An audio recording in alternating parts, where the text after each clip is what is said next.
ಮಹದಾಯಿ ಯೋಜನೆಗೆ ಕೇಂದ್ರ ಅನುಮತಿಯನ್ನ ಕೊಡೋದಿಲ್ಲ ಎಂಬ ಗೋವಾ ಸಿಎಂ ಹೇಳಿಕೆ ವಿಚಾರಕ್ಕೆ ಸಂಬಂಧಪಟ್ಟ ಹಾಗೆ ಡಿಸಿಎಂ ಡಿಕೆ ಶಿವಕುಮಾರ್ ಕಿಡಿಕಾರಿದ್ದಾರೆ. ಗೋವಾ ಸಿಎಂ ಮೆಂಟಲ್ ಬ್ಯಾಲೆನ್ಸ್ ಕಳ್ಕೊಂಡಿದ್ದಾರೆ. ಗೋವಾ ಸಿಎಂಗೆ ಫೆಡರಲ್ ಸಿಸ್ಟಮ್ ಬಗ್ಗೆ ಗೊತ್ತಿಲ್ಲ ಅಂತ ಕಾಣಿಸುತ್ತೆ. ಇದು ನಮ್ಮ ರಾಜ್ಯದ ಸಂಸದರ ಸ್ವಾಭಿಮಾನದ ಪ್ರಶ್ನೆ. ಇಷ್ಟುವರೆಗೂ ಸಂಸದರು ಬಾಯಿ ಮುಚ್ಚಿಕೊಂಡಿರೋದೇ ತಪ್ಪು. ಒಂದು ಎಂಪಿ ಸೀಟ್ಗೋಸ್ಕರ ನಾವು ನಮ್ಮಮ್ಮನ್ನ ಮಾರ್ಕೊಳ್ಳೋಕೆ ಸಾಧ್ಯವಿಲ್ಲ. 28 ಸಂಸದರು 12 ರಾಜ್ಯಸಭೆ ಸದಸ್ಯರು ಮಾತನಾಡಲೇಬೇಕು. ಇನ್ನು ಸಚಿವ ಈಶ್ವರ ಖಂಡ್ರೆ ಮಾತನಾಡಿದ್ರು. ಮಹದಾಯಿ ವಿಚಾರದಲ್ಲಿ ಅಗತ್ಯ ಬಿದ್ದರೆ ಕರ್ನಾಟಕ ಸರ್ಕಾರ ಸುಪ್ರೀಂ ಕೋರ್ಟ್ ಮೊರೆ ಹೋಗುತ್ತೆ ಅಂತ ಅಂದ್ರು. ಸಚಿವ ರಾಮಲಿಂಗಾರೆಡ್ಡಿ ಕೇಂದ್ರ ಸರ್ಕಾರದ ವಿರುದ್ಧ ಕಿಡಿಕಾರಿದ್ರು. ಕರ್ನಾಟಕದ ಮೇಲೆ ಮಲತಾಯಿ ಧೋರಣೆಯನ್ನ ತೋರಿಸ್ತಾ ಇದೆ ಅಂತ ಖಂಡಿಸಿದ್ರು. ಇನ್ನು ಕಾನೂನು ಸಚಿವ ಎಚ್.ಕೆ. ಪಾಟೀಲ್ ಪ್ರತಿಕ್ರಿಯಿಸಿ ಕೇಂದ್ರ ಸರ್ಕಾರ ವಿಳಂಬ ಮಾಡದೆ ಮಹದಾಯಿ ಯೋಜನೆಗೆ ಅನುಮತಿ ಕೊಡಬೇಕು ಅಂತ ಆಗ್ರಹಿಸಿದ್ದಾರೆ. ಇನ್ನು ವಿಪಕ್ಷ ನಾಯಕ ಆರ್ ಅಶೋಕ್ ಮಾತನಾಡಿ ನಮ್ಮ ಸಂಸದರು ಕೂಡ ಬೆಂಬಲ ಕೊಡಲಿದ್ದಾರೆ ಅಂತ ಹೇಳಿದರು. ಕೇಂದ್ರದ ಅರಣ್ಯ ಪರಿಸರ ಇಲಾಖೆ ಅನುಮತಿ ಕೊಡೋದಿಲ್ಲ ಅಂತ ಹೇಳಿದಂಥದ್ದು ನಾನು ತೀವ್ರವಾಗಿ ಖಂಡಿಸ್ತೇನೆ. ನಮ್ಮ ಪ್ರಸ್ತಾವನೆ ಇವತ್ತು ಅರಣ್ಯ ಪರಿಸರ ಹವಾಮಾನ ಬದಲಾವಣೆ ಇಲಾಖೆ ಕೇಂದ್ರಕ್ಕೆ ಕಳಿಸಿದ್ದೇವೆ.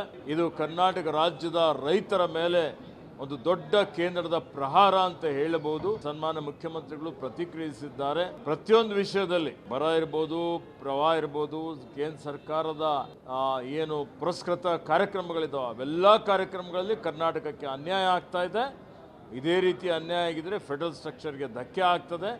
ಇಡೀ ರಾಜ್ಯದ ಜನ ಕೇಂದ್ರ ಸರ್ಕಾರ GST ವಿತರಣೆಯಲ್ಲಿ 15ನೇ ಹಣಕಾಸು ಯೋಜನೆ ಅಡಿಯಲ್ಲಿ ನಮಗೆ ಆಗುವಂಥ ಹಣಕಾಸು ಇವತ್ತು ಕೊಡುವಂಥ ವಿಚಾರದಲ್ಲಿ ಪ್ರತಿಯೊಂದು ವಿಚಾರದಲ್ಲಿ ಕರ್ನಾಟಕದ ಮೇಲೆ ಅನ್ಯಾಯ ಆಗ್ತಾ ಇದೆ. ಇದರ ವಿರುದ್ಧ ಖಂಡನೆನೂ ಮಾಡ್ತೇವೆ ಮತ್ತು ಹೋರಾಟನೂ ಮಾಡ್ತೇವೆ. ಅವಶ್ಯಕತೆ ಬಿದ್ದರೆ ಸುಪ್ರೀಂ ಕೋರ್ಟ್ಗೆ ಹೋಗಿ ನ್ಯಾಯ ಪಡೀಲಿಕ್ಕೆ ಪ್ರಯತ್ನ ಮಾಡ್ತೇವೆ. ಟೆಂಡರ್ ಕರೆದಾಗಿದೆ, ಕೆಲಸನೂ ಶುರು ಮಾಡಬೇಕು. ಬರೀ ಫಾರೆಸ್ಟ್ ಅವ್ರದ್ದು ಸ್ವಲ್ಪ ಒಂದು ಕ್ಲಿಯರೆನ್ಸ್ ಬೇಕು ಅಂತಿತ್ತು. ಅವರು ನಮ್ಗೆ ನೋಟಿಸ್ ಕೊಟ್ಟಿದ್ರು, ಎಲ್ಲೂ ಕೆಲಸ ಮಾಡಬೇಡಿ ಅಂತ ಹೇಳಿಲ್ಲ. ಆ ನೋಟಿಸ್ ನ ಅವ್ರು ಏನ್ ಬೇಕಾದ್ರೂ ಮಾಡ್ಕೊಳ್ಳಿ. ನಾವು ಹಾಕಿರುವಂತ ಸುಪ್ರೀಂ ಕೋರ್ಟ್ ಅಲ್ಲಿ ಇರುವಂತ ನಮ್ದು ಏನೋ ಒಂದು ಕೆಲವು ನೋಯಿಂಗ್ಲಿ ಅನ್ನೋಂಗ್ಲಿ ಹಾಕಿದ್ರು ಅದನ್ನ ವಿಡ್ರಾ ಮಾಡ್ತೀವಿ. ನಮ್ಮ ಕೆಲಸ ನಾವು ಶುರು ಮಾಡ್ತೀವಿ. ಹೇಳಿಕೆನ ಖಂಡನೀಯ. ಮೆಂಟಲ್ ಬ್ಯಾಲೆನ್ಸ್ ಕಳ್ಕೊಂಡಿದ್ದಾರೆ. ನಾನು ನಮ್ಮೆಲ್ಲ ಸಂಸತ್ ಸದಸ್ಯರಿಗೆ ನಾನು ಭೇಟಿ ಮಾಡ್ತೀನಿ. ಇದು ನಿಮ್ಮ ಸ್ವಾಭಿಮಾನದ ಪ್ರಶ್ನೆ. ನೀವು ಬಾಯಿ ಮುಚ್ಕೊಂಡು ಕೂತ್ಕೊಂಡಿರೋದೇ ತಪ್ಪು. ಕೇಂದ್ರ ಸರ್ಕಾರ ಮಹದಾಯಿ ಬಗ್ಗೆ ಮಲತಾಯಿ ಧೋರಣೆ ತೋರಿಸ್ತಾನೆ ಇರ್ತಕ್ಕಂಥದ್ದು ಎಲ್ರಿಗೂ ಕೂಡ ಗೊತ್ತಿರ್ತಕ್ಕಂಥ ವಿಚಾರ. ಯಾಕಂದ್ರೆ ಗೋವಾದಲ್ಲಿ BJP ಸರ್ಕಾರ ಇದೆ.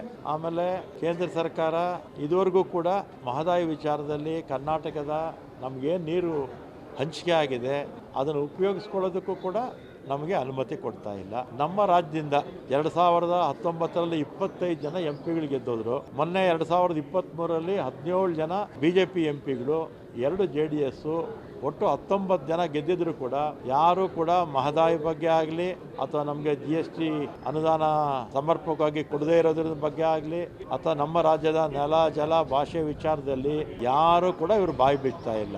ಮಹದಾಯಿ ವಿಚಾರದಲ್ಲಿ ಕೇಂದ್ರ ಸರ್ಕಾರ ಮಲತಾಯಿ ಧೋರಣೆಯನ್ನು ತೋರಿಸ್ತಾ ಇದೆ. ಗೋವಾ ಮುಖ್ಯಮಂತ್ರಿಗಳು ಹೇಳಿರುವಂಥ ಆ ಹೇಳಿಕೆ ನಿಜವಾಗಿಯೂ ಕರ್ನಾಟಕದ ಜನರ ಮನಸ್ಸಿನಲ್ಲಿ ಆಕ್ರೋಶ ಮೂಡಿದೆ. ಮಹದಾಯಿಗೆ ಅನುಮತಿ ಕೊಡೋದರಲ್ಲಿ ಕೇಂದ್ರ ಸರ್ಕಾರ ಏನು ವಿಳಂಬ ದ್ರೋಹ ಮಾಡ್ತಾ ಇದೆ, ಇದು ನಮ್ಮ ಫೆಡರಲ್ ವ್ಯವಸ್ಥೆಯನ್ನು ಅಶಕ್ತಗೊಳಿಸ್ತಕ್ಕಂಥ ಕ್ರಮ ಆಗಿದೆ.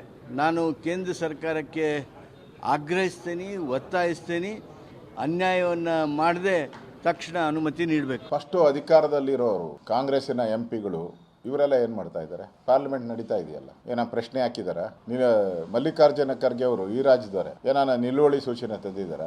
ರಾಜ್ಯ ಸರ್ಕಾರ, ನೀವು ಆಡಳಿತದಲ್ಲಿರೋರು, ನೀವು ಎಲ್ಲರಿಗೂ ಮಾರ್ಗದರ್ಶಕರಾಗಿರ್ಬೇಕು. ಈಗ ಪಾರ್ಲಿಮೆಂಟ್ ನಡೀತಾ ಇದೆ, ಏನೇನ್ಕೋ ಬೈಕಾಟ್ ಮಾಡ್ತೀರಾ ಪಾರ್ಲಿಮೆಂಟ್ನ. ಮೊನ್ನೆ ಸೈನಿಕರ ಪಲ್ವಾಮಾ ಇದ್ರ ಬಗ್ಗೆ ಪೂರ್ತಿ ಬೈಕಾಟ್, ಆಪರೇಷನ್ ಸಿಂಧೂರ್ ಅದ್ರ ಬಗ್ಗೆ ಬೈಕಾಟ್ ಮಾಡಿದಾರೆ. ನಿಮ್ಗೆ ಧೈರ್ಯ ಇದ್ರೆ ಈ ವಿಚಾರನ ಪಾರ್ಲಿಮೆಂಟ್ ಅಲ್ಲಿ ರೈಸ್ ಮಾಡಿ ಮಾತಾಡಿ ಬೈಕಾಟ್ ಮಾಡಿ ನೋಡೋಣ. ಅಲ್ಲಿ ಧೈರ್ಯ ಇಲ್ಲ, ಇಲ್ಲಿ ಸವಾಲು. ನೀವು ಫಸ್ಟ್ ಮಾಡಿ ತೋರಿಸ್ರಿ. ನೀವು ಪಾರ್ಲಿಮೆಂಟಲ್ಲಿ ನಮ್ಮ MP ಗಳು 100% ಅದಕ್ಕೆ ಬೆಂಬಲವನ್ನು ಕೊಟ್ಟೆ.